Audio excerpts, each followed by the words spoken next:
औज़ुबिल्लाहिमिनश्शैतानिर्रजीम बिस्मिल्लाहिर्रहमानिर्रहीम। Dear students, कैसे हैं आप सब लोग? मैं उम्मीद करता हूँ कि आप सब लोग ठीक ठाक होंगे, खैरियत से होंगे। डियर स्टूडेंट्स, आज हमारे लेक्चर सीरीज़ का जो फर्स्ट लेक्चर होगा, वो हम वहीं से कंटिन्यू करेंगे जहाँ पे हमारी ऑन कैंपस क्लासेस जो थी वो डिसकंटिन्यू हुई थी, यानी कि हम उसी टॉपिक से स्टार्ट करेंगे जिस टॉपिक से हम लोगों ने डिसकंटिन्यू किया था।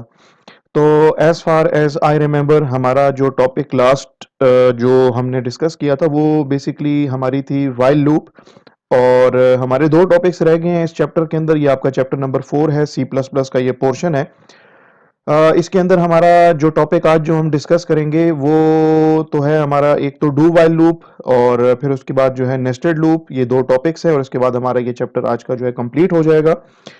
तो इससे पहले कि मैं आज का लेक्चर जो है स्टार्ट करूं, आप लोगों से मैं चंद एक रिक्वेस्ट करूंगा कि पहली बात तो ये कि यार इस लेक्चर को ना आप कंप्लीटली यूट्यूब के ऊपर ही देखें। फिलहाल इसको डाउनलोड ना करें। आप इसको अपनी कन्वीनियंस के लिए बाद में इसको अगर आपने देखना हो इस लेक्चर को, तो बाद में आप इसको किसी भी टाइम पे इस यूट्यूब चैनल से डाउनलोड कर सकते हैं और किसी भी टाइम पे आप इस चैनल के ऊपर जाके इस वीडियो को डाउनलोड करके किसी भी टाइम पे आप इसको देख सकते हैं। तो अभी के लिए तो काइंडली इस वीडियो को आप कंप्लीटली तौर पे यूट्यूब के ऊपर ही देखें, नंबर 1। नंबर 2, चैनल के ऊपर अगर आप नए हैं, आप लोगों ने इस चैनल को अभी तक सब्सक्राइब नहीं किया हुआ, तो काइंडली इस चैनल को भी सब्सक्राइब कर लें। सब्सक्रिप्शन से ये फायदा होगा कि जो भी नई वीडियो इस चैनल के ऊपर अपलोड होगी, उस वीडियो का जो नोटिफिकेशन होगा वो आप लोगों को थ्रू ईमेल मिल जाया करेगा। बाकी इसके अलावा चूंकि ये जो लेक्चर सीरीज है ये basically intermediate computer science students के लिए है और मुझे ये टास्क असाइन किया गया है कि मैं एफएससी पार्ट 2 जो है इंटरमीडिएट का उसके अंदर जो 4 सेक्शंस हैं, जैसे कि आप सबको पता है, J2, K2, Y2, Z2, तो उन तमाम स्टूडेंट्स के लिए मैं ये लेक्चर जो है वो रिकॉर्ड कर रहा हूँ और जो भी कंसर्न टीचर्स होंगे उनके साथ मैं इस लेक्चर सीरीज का जो लिंक होगा वो शेयर कर दूंगा। अगर आप लोगों में से कोई इंटरेस्टेड है basic C plus plus programming सीखने में, तो मेरे इसी चैनल के ऊपर एक प्ले लिस्ट ऑलरेडी मौजूद है जो कि बेसिक बिल्कुल simple C plus plus programming की लेक्चर सीरीज है। उसका जो लिंक है वो मैं यहाँ पे इस कॉर्नर के ऊपर आई बटन, आपको अगर नजर आ रहा होगा तो इस आई बटन के ऊपर मैं उसका लिंक शेयर कर दूंगा और उसका लिंक जो है मैं इस पर्टिकुलर वीडियो के डिस्क्रिप्शन के अंदर भी आप लोगों के साथ शेयर कर दूंगा। तो जो भी इंटरेस्टेड है उसको जाके वीडियो सीरीज को देख सकता है, क्योंकि उसके अंदर बहुत ज़्यादा एक्सटेंसिव एक्सरसाइजेज हैं। एक्सटेंसिव उसके अंदर जो है डिफरेंट किस्म के हमने प्रोग्रामिंग रिलेटेड प्रॉब्लम्स जो है उनको सॉल्व किए। तो जो भी इंटरेस्टेड है उसको देख सकता है। तो चलिए स्टार्ट करते हैं हम आज का लेक्चर। तो चलें स्टार्ट करते हैं आज का lecture.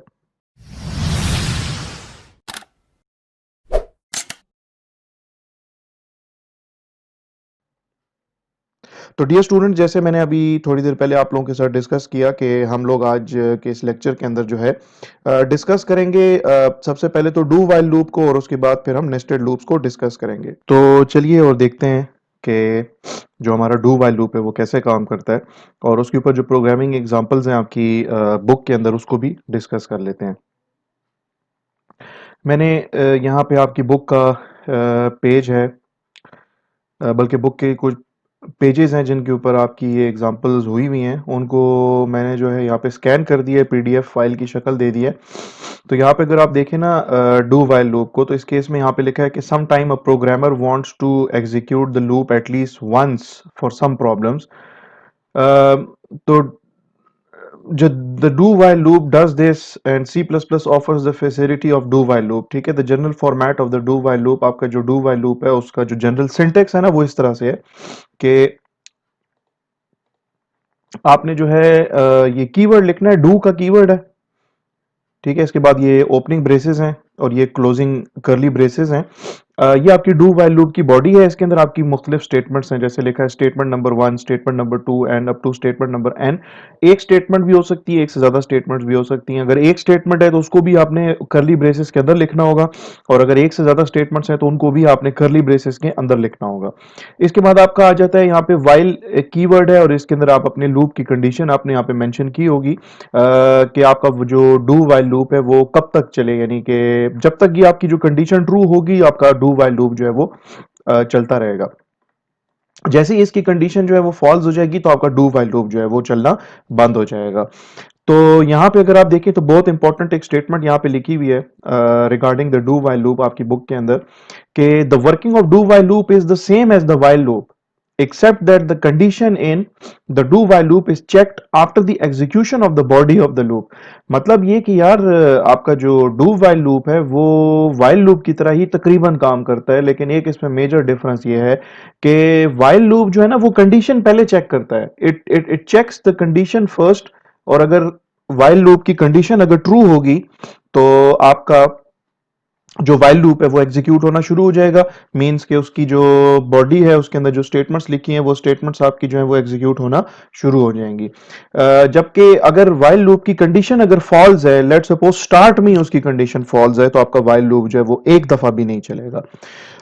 On the other hand जब हम इस डू वाइल लूप की अगर हम बात करें तो इसमें अगर आप देखें ना तो ये डू का जो कीवर्ड है और इसके बाद ये जो वाइल आपकी जो डू वाइल लूप की जो बॉडी यहां पे शुरू हो रही है, इसमें जो भी स्टेटमेंट्स आपने लिखी हैं वो स्टेटमेंट्स लाजमी तौर पे एग्जीक्यूट होंगी, क्योंकि कंडीशन बाद में चेक हो रही है। यहां पे लिखा है ना do all this, execute all these statements while this condition is true.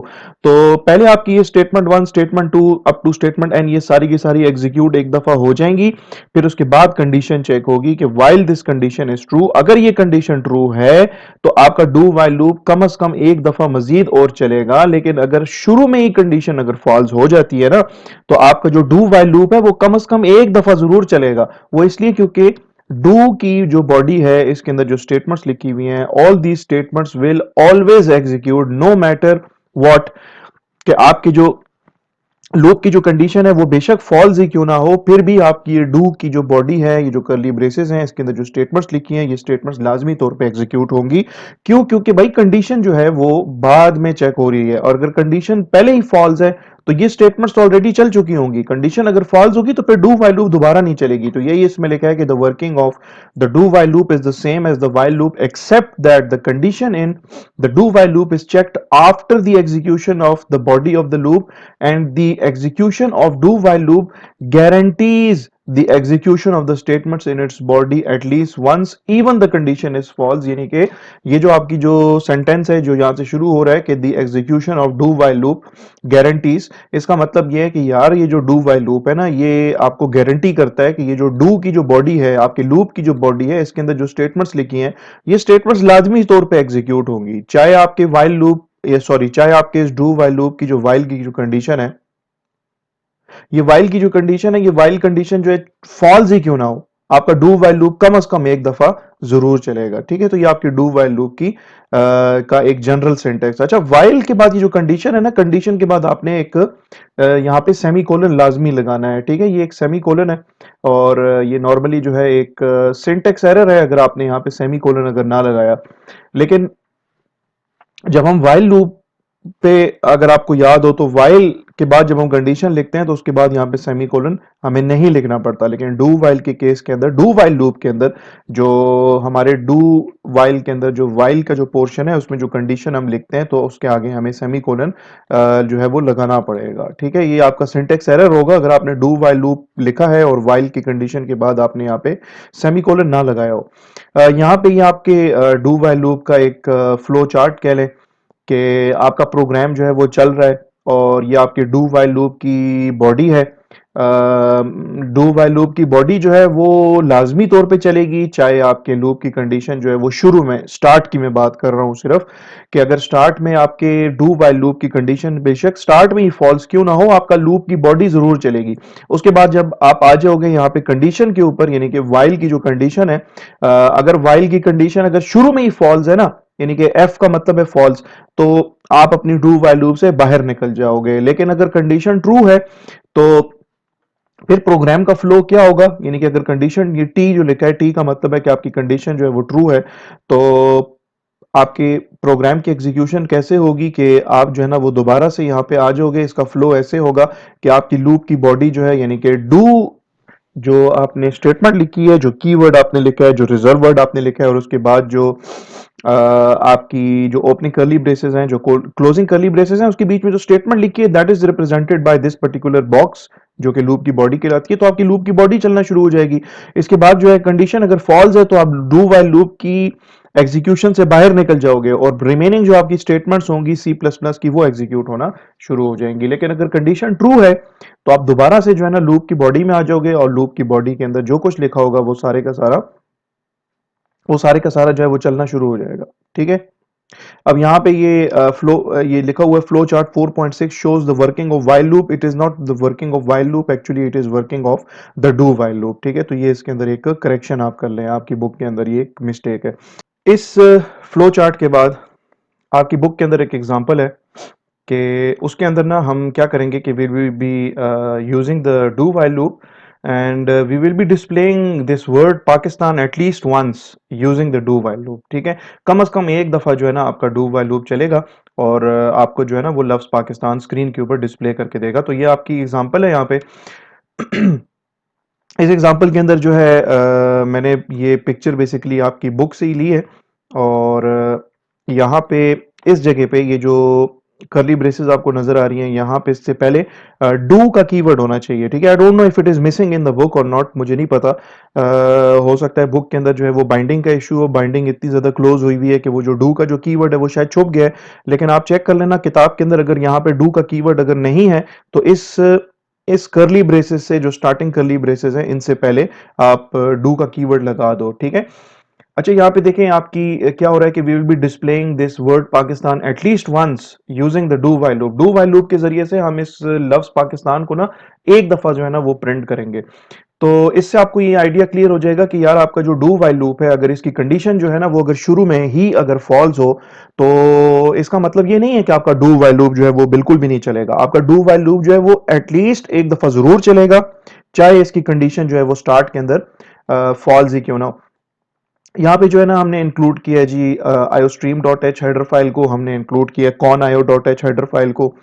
ये आपका मेन फंक्शन है और मेन फंक्शन जो है उसकी कर्ली ब्रेसेस यहाँ से शुरू हो रही हैं। ठीक है, कर्ली ब्रेसेस यहाँ पे मैंने एक बाकी जैसे हम लोगों ने फॉर लूप पढ़ा था, जैसे हम लोगों ने वाइल लूप पढ़ा था, उसके अंदर हमारे पास लूप का एक काउंटर होता है। तो यहाँ पे हमने इस डू वाइल लूप का जो काउंटर है उसको भी हमने यहाँ पे क्या किया, डिक्लेयर किया है। ना सिर्फ डिक्लेयर किया है बल्कि इसको हमने इनिशियलाइज भी किया है। और यहाँ पे मैंने लिखा है यार integer i is equal to 10, यानी कि आपका जो वेरिएबल i होगा ना वो आपका लूप का काउंटर है, वो गिनेगा कि आपका लूप जो है वो कितनी दफा चल चुका है और कितनी दफा मजीद उसने चलना है। ठीक है, तो उसका काउंट ही अपने पास रखेगा। तो integer i is equal to 10 और इसके बाद यहाँ पे जो कर्ली ब्रेसेस जो आपको नजर आ रही हैं इन कर्ली ब्रेसेस के साथ यहाँ पे डू का कीवर्ड होना चाहिए विच इज मिसिंग। तो आप उसको चेक कर लेना, अगर आपकी बुक में भी मिसिंग है तो आप काइंडली उसके साथ यहाँ पे इस ओपनिंग कर्ली ब्रेसेस के साथ बिल्कुल इसके लेफ्ट हैंड साइड के ऊपर आप जो है डू का कीवर्ड लिख दें। ठीक है, तो डू का कीवर्ड है, डू का कीवर्ड के बाद क्या होता है आपकी जो डू वाइल लूप है उसकी बॉडी स्टार्ट हो जाती है। उसकी बॉडी यहाँ पे इसका ये ओपनिंग कर्ली ब्रेसेस हैं, ये उसकी क्लोजिंग कर्ली ब्रेसेस हैं। और डू वाइल लूप के अंदर जो डू वाइल लूप की जो कंडीशन है वो कंडीशन बाद में चेक होती है, उसकी बॉडी पहले चल जाती है, बेशक उसकी कंडीशन जो है वो शुरू में फॉल्स ही क्यों ना हो। तो यहाँ पे देखें वेरिएबल आई की स्टार्टिंग वैल्यू जो है ना वो 10 है। सी आउट स्टेटमेंट है आपकी, डू वाइल लूप जरूर चलेगी, एक दफा कम से कम जरूर चलेगी। मुझे नहीं पता इसके बाद ये मजीद इसने चलना है या नहीं चलना, that all depends upon its condition, उसको भी हम देख लेंगे। तो यहाँ पे ना इसकी डू वाइल लूप की बॉडी के अंदर सी आउट स्टेटमेंट है जिसमें लिखा है कि यार लफ्ज पाकिस्तान को प्रिंट करो और उसके बाद ये एंड एल का मैनिपुलेटर है जो कि न्यू लाइन का कैरेक्टर है। बेसिकली आपके इस आउटपुट विंडो के ऊपर ये क्या करेगा, लफ्ज पाकिस्तान को प्रिंट करेगा और कर्सर को जो है ना वो नेक्स्ट लाइन के ऊपर ले जाएगा। उसके बाद ये स्टेटमेंट लिखी है प्लस प्लस आई। तो इस सिनारियो में इस केस के अंदर डू वाइल लूप के अंदर प्लस प्लस आई जो कि आपका बेसिकली है प्री इंक्रीमेंट है, यहां पे आप प्री इंक्रीमेंट लगा दो, पोस्ट इंक्रीमेंट लगा दो, यानी कि आप आई प्लस प्लस भी लिख देते हो तो कोई इशू नहीं है।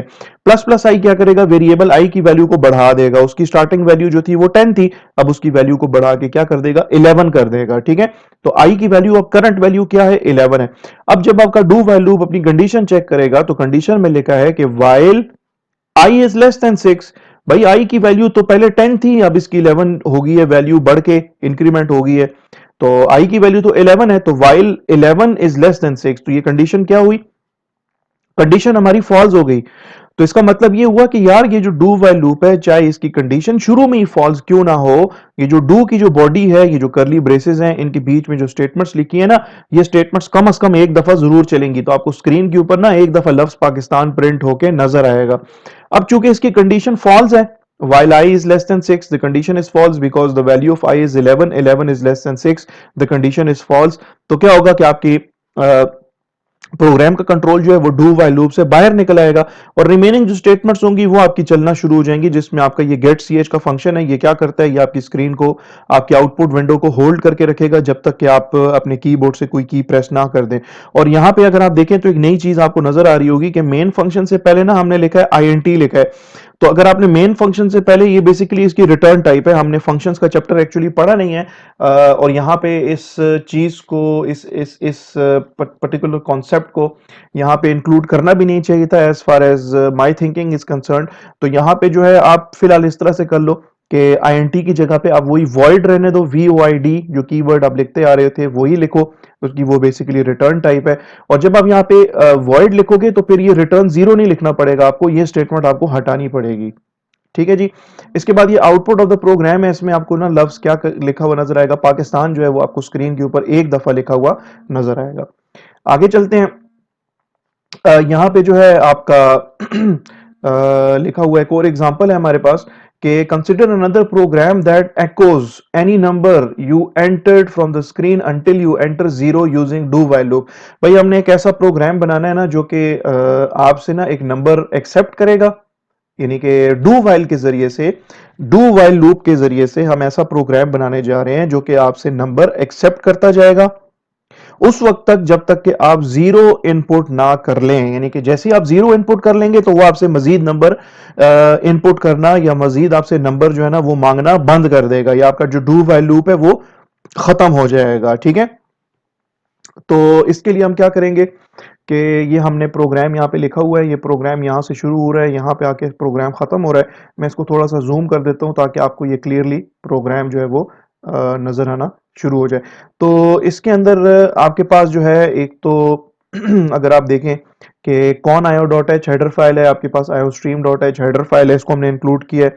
INT मेन की जगह पे आई विल रिकमेंड कि आप यहाँ पे वॉइड मेन लिख दें, लेकिन अगर आपने वॉइड मेन लिखा है तो फिर यहाँ पे लास्ट स्टेटमेंट जो है ना आपके मेन फंक्शन के अंदर विच इज रिटर्न जीरो, तो फिर इसको आपने क्या करना है, रिमूव कर देना है, इसकी फिर आपको जरूरत नहीं है। ठीक है। तो मेन फंक्शन के अंदर हमने एक वेरिएबल डिक्लेयर किया है जो कि इंटीजर टाइप का वेरिएबल है, नाम है उसका x। ठीक है। और यहाँ पे मैं जो भी बेसिकली मैं ये चाह रहा हूं कि यार मैं ना नंबर इनपुट करूं, और मैं जो भी नंबर इनपुट करूंगा ना वो इस वेरिएबल x में आके स्टोर हो जाएगा। ना सिर्फ इस वेरिएबल x में आके स्टोर हो जाएगा बल्कि उस नंबर को, यानी कि इस वेरिएबल के अंदर पड़ी हुई वैल्यू को मैं स्क्रीन के ऊपर डिस्प्ले भी कराऊंगा। और मैं चाहता हूं कि ये मुझसे मेरा प्रोग्राम नंबर्स उस वक्त तक मुझसे लेता रहे, इनपुट मैं करता रहूं नंबर्स, जब तक कि मैं जीरो इनपुट ना करूं। यानी कि जैसे ही मैं जीरो इनपुट करूंगा तो मेरा ये जो लूप है ये चलना बंद हो जाएगा और मेरा प्रोग्राम भी जो है वो टर्मिनेट हो जाएगा। तो यहाँ पे डू कीवर्ड है, यहाँ पे आपका जो ओपनिंग कर्ली ब्रेसेस है, यहाँ से आपके डू वाइल लूप जो है वो चलना शुरू हो जाएगी। यहाँ पे सी आउट स्टेटमेंट है, सी आउट स्टेटमेंट में आपका जो प्रोग्राम जब चलेगा तो ये आउटपुट स्टेटमेंट है, इस आउटपुट स्टेटमेंट को जब ये एग्जीक्यूट करेगा तो आपको स्क्रीन के ऊपर नजर आएगा इस तरीके से लिखा हुआ कि एंटर नंबर, एंटर नंबर, और ब्रैकेट में आपको लिखा हुआ आएगा जीरो इज फॉर एंडिंग। यानी कि आपने अगर जीरो इनपुट कर दिया ना तो उसके बाद आपका प्रोग्राम जो है वो मजीद आपसे नंबर लेना छोड़ देगा, आपसे नंबर नहीं लेगा। ये मैसेज देने के बाद जो है आपने यहाँ पे क्या किया, CN स्टेटमेंट लिखी, और आपने जो भी नंबर आप यहाँ पे इनपुट करोगे लाजमी तौर पे ये जो CN स्टेटमेंट है it is an input statement. तो आप जो भी इनपुट दोगे वो किस वेरिएबल में जाके स्टोर होगा, वो इस वेरिएबल x में जाके स्टोर होगा जो कि आपने CN स्टेटमेंट के बाद यहाँ पे लिखा हुआ है। तो आप जो भी वैल्यू इनपुट कर रहे हो वो इस वेरिएबल x में जाके ना सिर्फ स्टोर होगा बल्कि आप आउटपुट स्टेटमेंट लिख रहे हो और आप लिख रहे हो यहाँ पे जो वेरिएबल x के अंदर जो वैल्यू आपने इनपुट की है ना उस वैल्यू को आप स्क्रीन के ऊपर डिस्प्ले भी करा रहे हो। तो सी आउट स्टेटमेंट है ये चलेगी और आपको लिखा हुआ नजर आएगा कि यू एंटर्ड, आपको प्रिंट होगा, लिखा हुआ नजर आएगा आपको स्क्रीन के ऊपर आउटपुट विंडो के अंदर कि यू एंटर्ड। और इसके बाद ये देखें ये मैंने वेरिएबल x का नाम लिखा है, तो वेरिएबल x में जो भी वैल्यू होगी वो वैल्यू आपको नजर आ जाएगी। और इसके बाद मैंने ये \n यूज किया है which is the new line character. इससे ये होगा कि आपका कर्सर जो होगा वो वेरिएबल x की वैल्यू को प्रिंट करने के बाद ना नेक्स्ट लाइन पे चला जाएगा। इसके बाद ये वाइल की कंडीशन है, वाइल कंडीशन है जो कि बेसिकली आपकी डू वाइल की कंडीशन है। और ये आप डिसाइड करेगा कि आपका जो डू वाइल लूप है वो मजीद चलना चाहिए या नहीं चलना चाहिए। फॉर एग्जाम्पल यहां पे अगर आप देखें तो लेट सपोज मैंने ना शुरू में आपको मैसेज आया कि enter number 0 is for ending, मैंने लेट सपोज 12 इनपुट किया, मैंने क्या इनपुट किया 12। तो 12 जो है ना वो इस वेरिएबल एक्स में जाके स्टोर हो जाएगा और आपको स्क्रीन के ऊपर नजर आएगा लिखा हुआ नेक्स्ट लाइन के ऊपर आपको लिखा हुआ नजर आएगा कि यू एंटर्ड एक्स। ठीक है, यहाँ पे देखिए लिखा हुआ नजर आ रहा है आपको you you entered x, x में अगर 12 पड़ा है तो आपको 12 दिखाई देगा और इसके बाद आपका कर्सर जो है वो नेक्स्ट लाइन पे चला जाएगा। तो यहां पे फिर कंडीशन चेक होगी, अब एक्स में 12 पड़ा है तो while x is not equal to 0 means के x की करंट वैल्यू 12 है तो 12 इज नॉट इक्वल टू 0। जी बिल्कुल 12 इज नॉट इक्वल टू 0, तो कंडीशन आपकी ट्रू वाइल लूप की ट्रू हो गई। तो आपका ये जो है कंडीशन अगर ट्रू हो गई तो ये जो डू की जो बॉडी है इसके अंदर ये जो जितनी भी स्टेटमेंट्स हैं ये सारी की सारी स्टेटमेंट्स जो है वो कम से कम एक दफा मजीद चलेंगी और आपका यहाँ पे सी आउट स्टेटमेंट चलेगी, आपको मैसेज मिलेगा कि enter number 0 is for ending. तो यहां पे अगर देखिए दोबारा से आपका लूप चल रहा है enter number 0 is for ending और आपने 16 इनपुट किया है तो ये 16 जो है ना ये आपके इस वेरिएबल x में जाके स्टोर हो जाएगा और आपको स्क्रीन के ऊपर लिखा हुआ नजर आएगा कि यू एंटर्ड x और x में क्या पड़ा हुआ है अभी इस टाइम पे करंटली 16 क्योंकि आपने 16 इनपुट किया है। ठीक है, तो आपको लिखा हुआ नजर आ रहा है यू एंटर्ड 16 और इसके बाद क्या होगा कर्सर आपका नेक्स्ट लाइन पे चला जाएगा। फिर ये आपकी जो डू वाइल के अंदर ये जो डू वाइल के अंदर जो वाइल की जो कंडीशन है ये वाइल की कंडीशन चेक होगी, while x is not equal to 0। जी बिल्कुल एक्स में अभी 16 पड़ा है, 16 नॉट इक्वल टू 0, तो ये कंडीशन आपकी क्या है ये ट्रू है। तो जब जब ये कंडीशन वाइल की कंडीशन ट्रू होगी आपका ये जो है कंट्रोल यहाँ पे डू की बॉडी के अंदर आएगा और आपकी ये जो तीन स्टेटमेंट्स है ये फिर से एग्जीक्यूट होना शुरू हो जाएंगी और आपको स्क्रीन के ऊपर प्रिंट होकर नजर आएगा enter number 0 is for ending. और लेट सपोज हमने इस दफा जो है ना वो 0 इनपुट कर दिया, क्या इनपुट कर दिया जी 0। तो ये 0 जो है ये आपके इस वेरिएबल x में जाके स्टोर होगा और आपको स्क्रीन के ऊपर दिखाई देना शुरू हो जाएगा कि यू एंटर्ड x, x की वैल्यू होगी 0। ठीक है, यू एंटर्ड 0 और इसके बाद जो है आपका डू वाइल लूप जो है क्या मजीद चलेगा या नहीं चलेगा, it all depends upon this while condition. While की कंडीशन पे डिपेंड करता है कि आपका डू वाइल लूप जो है वो मजीद चलेगा या नहीं चलेगा। भाई वाइल के अंदर तो आपने लिखा हुआ है x is not equal to 0 जबकि x की वैल्यू तो 0 के बराबर है, तो 0 not equal to 0 this condition is false. तो जैसे ये वाइल की कंडीशन फॉल्स होगी आपका जो डू डू की जो अंदर जो स्टेटमेंट्स लिखी हैं ये स्टेटमेंट मजीद एग्जीक्यूट नहीं होंगी और आपके प्रोग्राम का जो कंट्रोल है वो वाइल डू वाइल लूप से बाहर निकल आएगा और इसके अंदर ये जो स्टेटमेंट है गेट ch ये चलना शुरू हो जाएगी। आई एम अज्यूमिंग कि भाई आपने ना यहाँ पे मेन फंक्शन से पहले int का कीवर्ड नहीं लिखा हुआ है, आपने void का कीवर्ड लिखा है। तो अगर आपने लिखा हुआ है void main यानी कि मेन फंक्शन से पहले उसकी रिटर्न टाइप अगर आपने void लिखी हुई है तो फिर आपको यहाँ पे रिटर्न 0 लिखने की जरूरत नहीं है। तो आई एम अज्यूमिंग कि you haven't return this return 0, तो ये गेट्स ये जो फंक्शन है ये आपके इस प्रोग्राम की लास्ट स्टेटमेंट है। इससे ये होगा कि आपका प्रोग्राम जो है वो होल्ड हो जाएगा उस वक्त तक जब तक के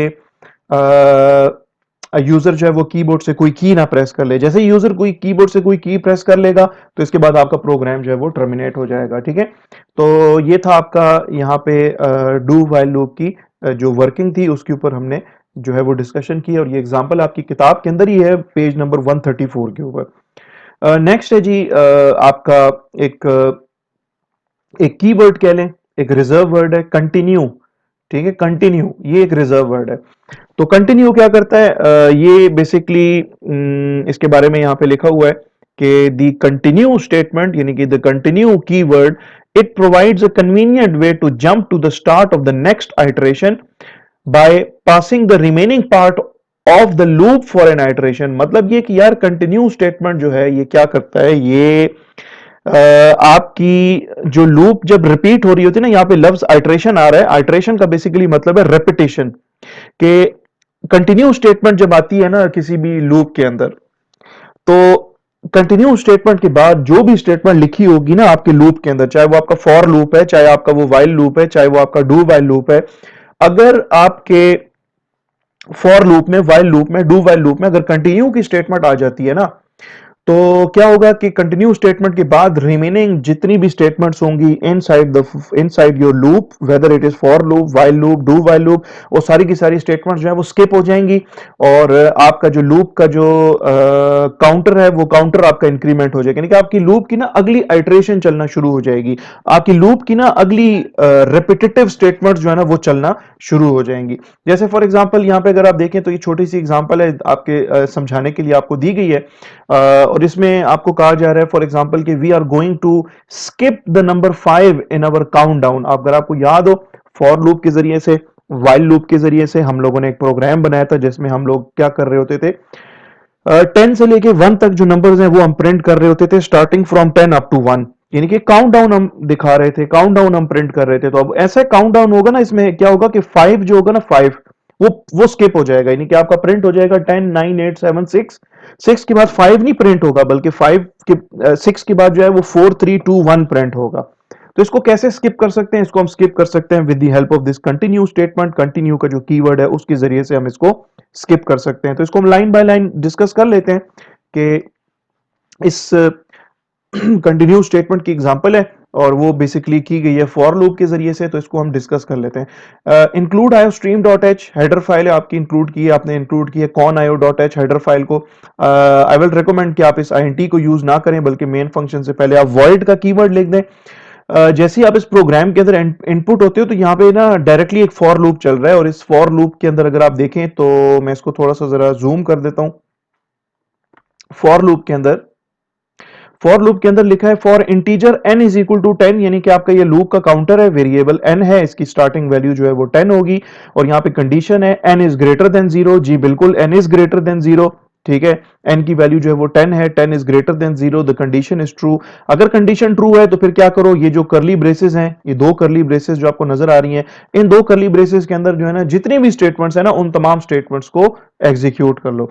तो जैसे ही आप इस फॉर लूप की बॉडी में आते हो तो यहां पे लिखा है यार इफ, एक कंडीशन लिखी हुई है कि if n is equal to 5, तो n तो 5 के बराबर नहीं है, n तो 10 के बराबर है, तो ये इफ कंडीशन क्या है आपकी, इफ कंडीशन आपकी फॉल्स है। तो इस कंटिन्यू स्टेटमेंट, ये जो इसके बिल्कुल बाद जो स्टेटमेंट लिखी है, ये स्टेटमेंट एग्जीक्यूट, कंटिन्यू की स्टेटमेंट एटलीस्ट अभी फिलहाल के लिए एग्जीक्यूट नहीं होगी। फिर इसके बाद जो है आपके फॉर लूप के अंदर ये जो सी आउट स्टेटमेंट है, इसका इस इफ स्टेटमेंट के साथ कोई ताल्लुक नहीं है। ये इफ स्टेटमेंट जो है ये इसके साथ इस सी आउट का कोई ताल्लुक नहीं है। अब आपकी सी आउट स्टेटमेंट है ये चलेगी और इसमें जो है ना वेरिएबल n की वैल्यू जो है ना वो आपको स्क्रीन के ऊपर प्रिंट होके नजर आएगी। तो भाई आपकी वेरिएबल n में तो 10 पड़ा है, तो आपको क्या प्रिंट होके नजर आएगा, आपको 10 प्रिंट होके नजर आएगा। तो ये आपके प्रोग्राम का जो आउटपुट है वो यहाँ पे नीचे आपको लिखा हुआ नजर आ रहा है, आपको ना यहाँ पे 10 प्रिंट होके नजर आएगा। इसके बाद आपका ये चूंकि यहाँ पे फॉर लूप आपका यहाँ पे खत्म हो जाता है, लेकिन इसका मतलब ये नहीं है कि आपका फॉर लूप जो है वो कंप्लीटली तौर पर खत्म हो गया। आप देखा जाएगा कि क्या इस फॉर लूप को मजीद एग्जीक्यूट होना चाहिए या नहीं होना चाहिए। तो उसके लिए क्या है कि यहाँ पे आपके फॉर लूप के अंदर अगर आप देखें तो इसकी लास्ट स्टेटमेंट है n माइनस माइनस, यानी कि यार वेरिएबल n की वैल्यू को ना एक दफा माइनस कर दो, डिक्रीमेंट कर दो। तो वेरिएबल n की स्टार्टिंग वैल्यू जो थी वो 10 थी, उसकी अब जो न्यू वैल्यू होगी वो 9 हो जाएगी, 9, ठीक है। फिर यहाँ पे ना फॉर लूप अपनी कंडीशन चेक करेगा कि यार देखो कि यार n की वैल्यू अभी भी ग्रेटर देन 0 है। जी बिल्कुल, n की करंट वैल्यू 9 है, 9 इज ग्रेटर देन 0। तो कंडीशन चूंकि ट्रू है तो इसलिए आपकी ये जो दो करली ब्रेसेस हैं ओपनिंग एंड क्लोजिंग, इसके बीच में जो स्टेटमेंट्स लिखी हैं ये स्टेटमेंट्स आपकी एग्जीक्यूट होना शुरू हो जाएंगी। इसमें पहली स्टेटमेंट है जी if n is equal to 5, तो भाई n तो 5 के इक्वल नहीं है, n की वैल्यू शुरू में 10 थी, अब इसकी वैल्यू माइनस माइनस होगी है, डिक्रीमेंट होगी, अब इसकी करंट वैल्यू जो है वो 9 के बराबर है। तो if n is equal to 5, n contains 9, if 9 is equal to 5, तो 9 तो 5 के बराबर नहीं है, तो इसलिए ये कंटिन्यू स्टेटमेंट एग्जीक्यूट नहीं होगी, सी आउट स्टेटमेंट चलेगी और n की जो करंट वैल्यू है वो प्रिंट होगी विच इज 9। इसके बाद क्या आएगा, इसके बाद क्या होगा कि इसका कंट्रोल जो है आपके फॉर लूप का कंट्रोल आ जाएगा n माइनस माइनस पे। n की वैल्यू पहले 10 थी, फिर 9 हो गई थी, अब 9 से उसकी वैल्यू जो है वो मजीद कम होके 8 हो जाएगी। यहां पे कंडीशन चेक होगी, n इज ग्रेटर देन 0। जी बिल्कुल, n में अभी 8 पड़ा है, 8 इज ग्रेटर देन 0। तो यहां पे कंडीशन है आपके फॉर लूप के अंदर एक कंडीशन है, आपका फॉर लूप मजीद एक दफा चलेगा, इसमें कंडीशन चेक की जाएगी if n is equal to 5। नहीं जी, n में तो 5 नहीं है, n में तो 8 है। हमारे वेरिएबल n की वैल्यू जो है ना वो 8 के बराबर है, तो यहाँ पे जो कंडीशन है if n is equal to 5, तो ये कंडीशन अभी भी फॉल्स है क्योंकि n की वैल्यू जो है वो 8 है, 8 इक्वल्स 5 इज ऑलवेज फॉल्स। तो इसलिए कंटिन्यू स्टेटमेंट नहीं चलेगी बल्कि सी आउट स्टेटमेंट चलेगी। आपको वेरिएबल n की वैल्यू जो है ना वो स्क्रीन के ऊपर नजर आएगी। इसके बाद फिर क्या होगा, यहाँ पर अगेन फॉर लूप चलेगा n माइनस माइनस, ठीक है, n की वैल्यू जो है ना 7 हो जाएगी, फिर n की वैल्यू 6 हो जाएगी, फिर n की वैल्यू 5 हो जाएगी। जैसी n की वैल्यू 5 होगी, यानी कि जैसी n की वैल्यू 7 होगी तो 7 भी प्रिंट होगा आपको स्क्रीन के ऊपर, ठीक है, देखें आपको लिखा हुआ नजर आ रहा है, 10 है, 9 है, 8 है, 7 है। जैसे ही इसकी वैल्यू 6 होगी, 6 भी आपको प्रिंट होकर नजर आएगी। लेकिन जैसे ही इसकी वैल्यू जो है ना n की वैल्यू मजीद 6 से जो मजीद जब कम हो जाएगी, 6 की वैल्यू जो है कम होकर 5 हो जाएगी, तो यहाँ पे इफ कंडीशन लगी हुई है फॉर लूप के अंदर, if n is equal to 5, तो n में अभी अगर 5 पड़ा है, if 5 is equal to 5 the condition is true, तो आपकी कंटिन्यू की स्टेटमेंट चलेगी। कंटिन्यू की स्टेटमेंट यार क्या करती है, कंटिन्यू की स्टेटमेंट ये करती है कि आपके लूप के अंदर रिमेनिंग जो स्टेटमेंट्स हैं, जो कि ये सी आउट की स्टेटमेंट है, सी आउट की स्टेटमेंट को एग्जीक्यूट नहीं करेगी बल्कि आपका जो n माइनस माइनस वाली जो स्टेटमेंट है इसको एग्जीक्यूट करना शुरू कर देगी। तो अगर n की वैल्यू 5 थी तो n माइनस माइनस क्या करेगी, इसकी वैल्यू को कम करके 4 कर देगी, n की वैल्यू 4 हो जाएगी और यहाँ पे कंडीशन चेक होगी n is greater than 0, n में 4 है, 4 is greater than 0, the condition is true of for the for loop. तो इसलिए फॉर लूप मजीद एक दफा फिर से चलेगी और यहाँ पे if n is equal to 5, तो n में अब 4 है, 4 is equal to 5, the condition is false. चूंकि कंडीशन फॉल्स है इसलिए कंटिन्यू की स्टेटमेंट नहीं चलेगी और आपका सी आउट स्टेटमेंट चलेगी। सी आउट स्टेटमेंट जो है क्या करेगी, वेरिएबल n की वैल्यू जो कि 4 है, 4 को स्क्रीन के ऊपर प्रिंट कर देगी, ठीक है। इस तरह से फिर इसकी वैल्यू जो है ना कम होके 3 हो जाएगी, 2 हो जाएगी, 1 हो जाएगी और इसकी वैल्यू मजीद जो है ना वो कम होके 0 हो जाएगी। जैसे इसकी वैल्यू 0 होगी तो आपके फॉर लूप की जो कंडीशन है n ग्रेटर देन 0, ये कंडीशन फॉल्स हो जाएगी। कंडीशन फॉल्स होने पे ये होगा कि आपका फॉर लूप जो है वो मजीद एग्जीक्यूट नहीं होगा और आपको स्क्रीन के ऊपर 10 9 8 7 6 और उसके बाद 4 3 2 1 प्रिंट होके नजर आएगा और आपका प्रोग्राम जो है यहाँ पे टर्मिनेट हो जाएगा। तो this was your continue statement. यहाँ पे आपका जो है वो नेस्टेड लूप्स हैं। नेस्टेड लूप्स के अंदर जो है, नेस्टेड लूप्स के अंदर भी आपकी जो है ना वो मेरे ख्याल में if I am not wrong तो 2 एग्जांपल्स हैं, ठीक है। हम इस तरह कर लेंगे कि आज के जो लेक्चर है मेरे ख्याल में आज के लिए इतना काफ़ी है। हम नेक्स्ट लेक्चर के अंदर इंशाल्लाह ये जो नेस्टेड लूप्स हैं इनको डिस्कस कर लेंगे और इसके साथ ही हमारा जो चैप्टर होगा, चैप्टर नंबर 4, ये कंप्लीट हो जाएगा। तो आई बिलीव कि हम लोगों ने ये जो कॉन्सेप्ट्स डिस्कस किए हैं आज, जो एग्जांपल्स हमने डिस्कस किए हैं, ये आपको समझ आई होंगी। अगर आप लोगों को ये वीडियो पसंद आई हो तो आप इस वीडियो को लाइक कर सकते हैं, इसको शेयर कर सकते हैं, इसके ऊपर आप कमेंट्स भी कर सकते हैं और अगर चैनल पे आप लोग नए हैं तो इस चैनल जिसका नाम है कोड विद फैसल, इसको आप सब्सक्राइब कर लें। सब्सक्राइब करने से ये होगा कि आप लोगों को जो भी वीडियो इस पे अपलोड होंगी वो सबसे पहले रिसीव होंगी। तो मिलते हैं नेक्स्ट वीडियो के अंदर, तब तक आप अपना ढेर सारा ख्याल रखें। Take care of yourself. अल्लाह हाफिज़।